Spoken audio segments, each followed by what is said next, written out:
Madame, Monsieur, bonjour et bienvenue. Le Marocain est de nature généreuse, dit-on. Mais l'est-il suffisamment pour la plus noble des causes, celle de sauver des vies?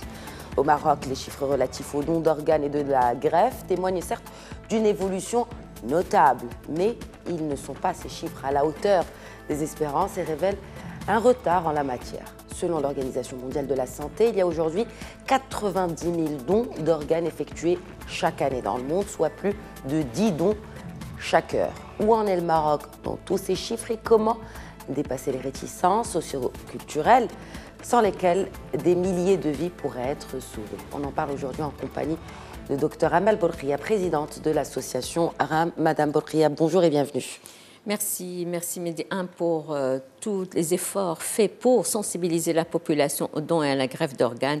Et j'espère que tout ceci va s'amplifier les années à venir, Inch'Allah. Alors, justement, pour sensibiliser l'opinion publique, d'abord, parlons chiffres. Combien de greffes sont effectuées chaque année aujourd'hui au Maroc?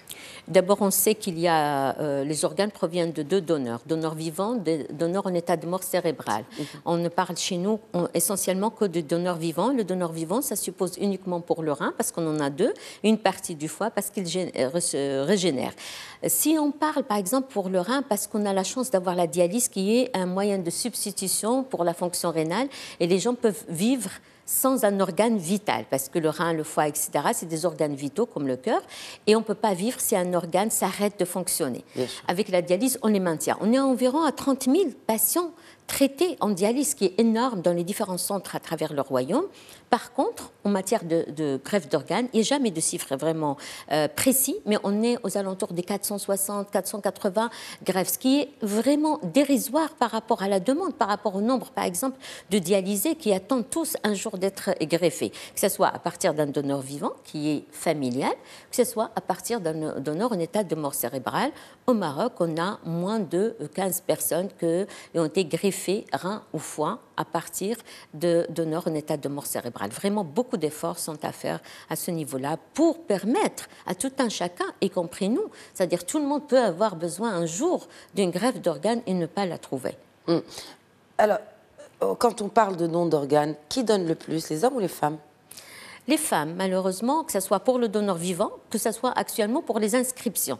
Donc les femmes donnent aux femmes, aux pères, aux parents, comme selon la loi, donc à la fratrie, aux enfants.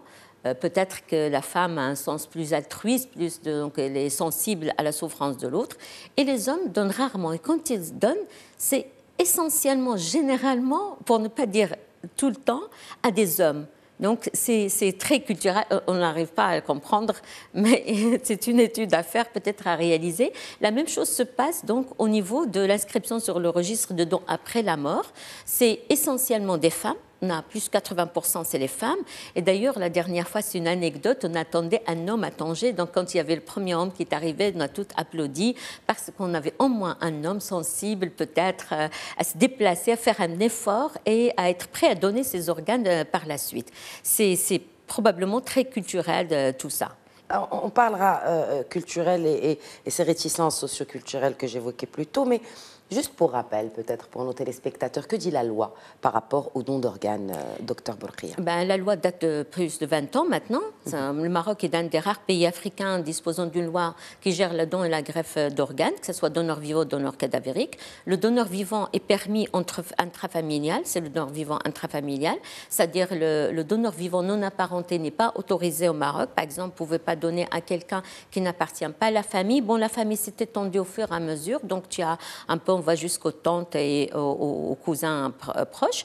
Et l'époux et l'épouse donc, peut donner après une année de mariage. On ne comprend pas pourquoi une année. Est-ce qu'après une année, on devient plus généreux, plus lié? On ne sait pas. Donc, tout ça suppose que la loi réglemente tout ça. Malheureusement, comme vous l'avez certainement entendu, il y a beaucoup de rumeurs, de fausses rumeurs, de oui-dire n'importe quoi. On peut prendre des gens dans la rue pour les prélever. On peut leur voler le rein quand ils entrent dans un hôpital. Et tout ça, c'est du n'importe quoi. Et témoigne un peu de la grande ignorance, non seulement des techniques, de la législation, de la possibilité de greffe, quel organe on peut greffer et comment on peut le greffer. C'est-à-dire quelqu'un qui décède, par exemple, chez lui dans la rue, ne peut pas être donneur. Il faut qu'il soit dans des conditions hospitalières, en réanimation, etc. Donc ça, c'est la partie donneur après la mort. Et il y a des fatwas aussi, il y a la loi. Et la loi, on sait qu'on est dans un pays islamique, c'est-à-dire toutes les lois sont en concordance avec la charia et avec donc la religion musulmane. Et il y a des fatwas qui ont été promulgués il y a très longtemps, déjà depuis le début des années 50, parce qu'il y avait le début de la greffe de la cornée. Et ça, le Maroc est membre de l'organisation islamique, donc il y a des fatwas, des études, parce que les ijtihad, il n'y a pas eu la greffe il y a 14 siècles, etc. Donc, c'est et puis après, c'est les conseils de ulama nationaux qui décident et donc c'est légal. Par contre, ce qu'on n'a pas fait, c'est qu'on n'a pas transmis tout ça. Ce que dit la loi, comment elle protège le donneur, le receveur, que ce soit donneur vivant, donneur après la mort. Que dit la religion? Parce que les gens, chaque fois, ils posent la question halal ou haram, alors qu'ils ne se posent pas toujours ces questions dans beaucoup d'actions dans leur quotidien. Il y a toutes les données sont disponibles, que ce soit au niveau de l'Internet, au niveau des conseils de ulama, que ce soit dans leur région, ils peuvent aller demander à eux-mêmes. Ce qu'on demande aussi, c'est que le ministère de tutelle participe avec nous pour parler de ces sujets qui intéressent la communauté le vendredi, etc. Pour dans les prêches, vous voulez dire, absolument, du vendredi à la mosquée, aux mosquées. Voilà, parce que les pays qui ont réussi à augmenter de façon incroyable donc le donneur et l'acceptation du don, surtout après la mort, c'est les pays qui ont travaillé à tous les niveaux. Les scolaires, les lycées, les facultés, les usines, les organismes, les églises, etc. Et le meilleur exemple, c'est l'Espagne, qui était il y a 20 ans presque dans le dernier plan et qui maintenant est le premier pays où il y a des dons d'organes parce qu'il y a une sensibilisation, une solidarité sociale, en connaissance de causes et en connaissance de différentes réglementations. Est-ce qu'il y a d'autres freins, est-ce qu'il y a d'autres handicaps qui empêchent justement ce don d'organes d'atteindre ces chiffres ou d'atteindre en tout cas vos espérances, vous, en tant qu'acteur associatif? Certainement, parce qu'on doit savoir que la greffe, ce n'est pas un traitement médical pur. Par exemple, si c'était juste un médicament, un appareil, on pouvait la ramener, on pouvait la voir, on peut le payer. D'abord, les organes qu'on greffe viennent des êtres humains. C'est une spécificité. Ça n'existe pas dans un autre traitement. Donc, tout ce qu'on peut greffer, les organes, les tissus, les cellules, c'est l'être qui doit les donner. On arrivera à un moment donné, on va fabriquer des organes. Peut-être les choses seraient plus simples.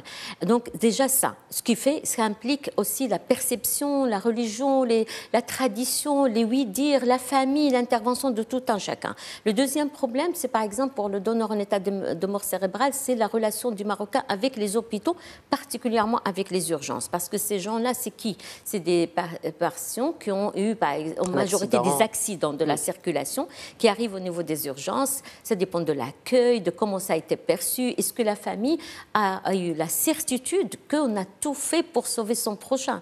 C'est ça. S'il n'a pas cette certitude et qu'il râle et qu'il n'est pas satisfait et qu'il voit en plus un patient en réanimation avec le scope, donc le cœur qui continue, ce que les gens aussi doivent savoir, continue à battre, mais la mort cérébrale qui est une notion récente, c'est-à-dire le cerveau s'arrête de fonctionner avec un tracé plat quelques heures avant l'arrêt cardio-respiratoire. C'est pour ça qu'il faut faire très vite, et on voit au niveau des films, l'agitation, l'hélicoptère, l'ambulance, etc. C'est une réalité. Le temps compte énormément pour ces organes. Donc, il y a ça aussi. Il y a tout ce que la famille peut intervenir. On a le vécu du deuil qui diffère d'une société à une autre.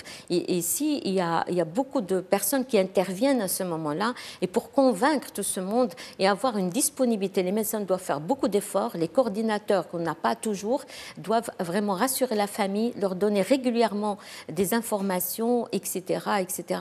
Ça se passe au niveau des hôpitaux. Absolument, parce que ces prélèvements ne sont autorisés qu'au niveau des hôpitaux. Ne parlons pas des prises en charge, de la possibilité d'avoir ces bilans qui sont très coûteux, par exemple pour un donneur vivant et qui n'est pas couvert parce qu'il n'est pas malade. N'est pas couvert par l'assurance maladie, même s'il a une assurance maladie. Pour les gens pourtant, il donne son... Enfin... Bien sûr, il faut que la société le valorise, le met au devant, le fasse passer comme un héros pour encourager les autres. Pas parce qu'il a donné, parce que ça, c'est sadaqa. Il faut un peu de générosité de l'État aussi, ou en tout cas des systèmes de mutuelles. C'est un exemple humain incroyable de donner une partie de soi. Qu'est-ce qu'il y a de plus précieux? Certainement, que ce soit un don d'organes ou même le don du sang.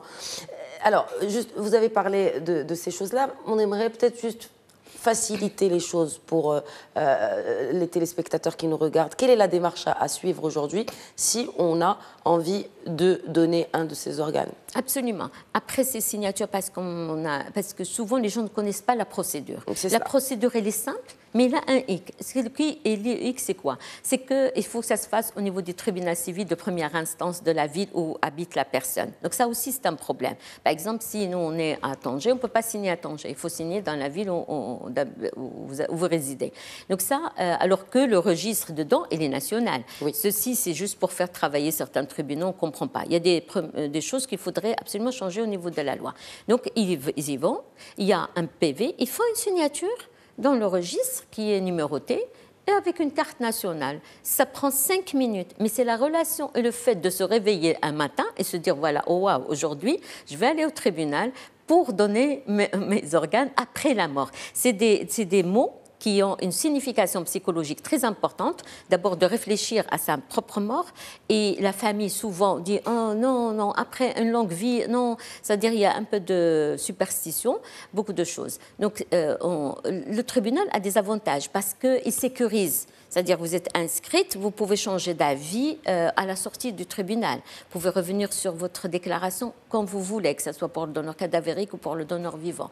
Mais il faut signer, ça prend 5 minutes, mais c'est le fait d'y aller. C'est pour cette raison que nous, on organise ces signatures groupées. Ça veut dire quoi? Donc les signatures groupées, on organise avec le tribunal, l'association RAN a l'habitude, on mobilise un groupe de professionnels, on a fait avec les pharmaciens, avec les journalistes, avec les enseignants, etc., pour qu'ils soient des modèles, qu'après, eux, pour que ça fasse tache d'huile, ils sensibilisent à leur niveau. On y va et on signe ce registre. Donc, une fois signé, ça y est. Et l'impression, moi, ce que je voudrais dire à nos spectateurs, l'impression et le sentiment de signer est un sentiment humain incroyable et on a eu beaucoup de témoignages parce que vous avez l'impression, vous n'avez rien donné, mais l'intention de donner vous donne un sentiment de sauver des gens. Et ça, c'est une chose vraiment merveilleuse. Indéniablement. Docteur Amal Bourkia, je rappelle donc l'association RAN et aussi cette date du 14 mars qui est la journée mondiale du rein. Et on va certainement en parler dans une autre occasion. Merci beaucoup en tout cas d'avoir répondu et d'avoir éclairé l'opinion publique sur ce don d'organes vital pour des centaines, voire des milliers de vies. Oui. Merci beaucoup, docteur. Merci à tous de nous avoir suivis. Très bonne suite des programmes sur Médien TV et Médien TV Afrique.